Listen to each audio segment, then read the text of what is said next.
ജനങ്ങളുടെ സാമ്പത്തിക അസമത്വത്തിൽ ഇന്ത്യ ഒന്നാമതാണെന്ന് ലോക അസമത്വ റിപ്പോർട്ട്.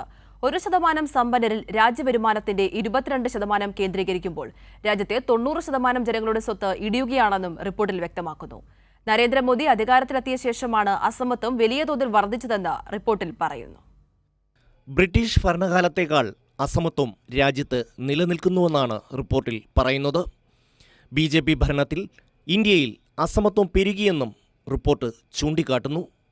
രാജ്യത്തെ ഏറ്റവും സമ്പന്നരായ 1% മൊത്തം വരുമാനത്തിൻ്റെ 22.6% കൈവശം വെക്കുന്നുവെന്നാണ് റിപ്പോർട്ടിലുള്ളത്. രാജ്യത്ത് ആകെയുള്ള സ്വത്തിൻ്റെ 40.1% ഇവരുടെ കൈവശമാണ്. വരുമാന വിഹിതത്തിൽ ഇന്ത്യയിലെ അതിസമ്പന്നരുടെ പങ്ക് അമേരിക്ക ഉൾപ്പെടെയുള്ള രാജ്യത്തിലെ തോതിനേക്കാൾ കൂടുതലാണെന്ന് റിപ്പോർട്ട് പറയുന്നു. കാർഷിക വൃത്തിയിൽ ഏർപ്പെട്ടിരിക്കുന്നവരെ കൂടുതൽ വേതനം ലഭിക്കുന്ന മേഖലകളിലേക്ക് ഉയർത്താൻ ഇന്ത്യക്ക് കഴിയുന്നില്ല. അതൊരു ദൗർബല്യമായി തുടരുന്നു.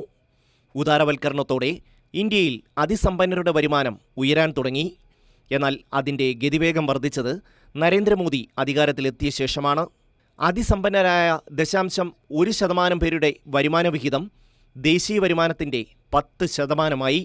രാജ്യത്തെ ഏറ്റവും അടിത്തട്ടിലെ 50% പേരുടെയും ഇടത്തരക്കാരായ 40% പേരുടെയും വരുമാന സ്വത്തുവിഹിതങ്ങൾ ഇടിയുകയാണെന്നും റിപ്പോർട്ട് ചൂണ്ടിക്കാട്ടുന്നു. രാജ്യത്തെ ജനങ്ങളിൽ 45% പേരും കാർഷിക വൃത്തിയിലാണ് പ്രവർത്തിക്കുന്നത്. 12.4% നിർമ്മാണ മേഖലയിലും ബാക്കിയുള്ളവർ മറ്റ് മേഖലകളിലും പ്രവർത്തിക്കുന്നു.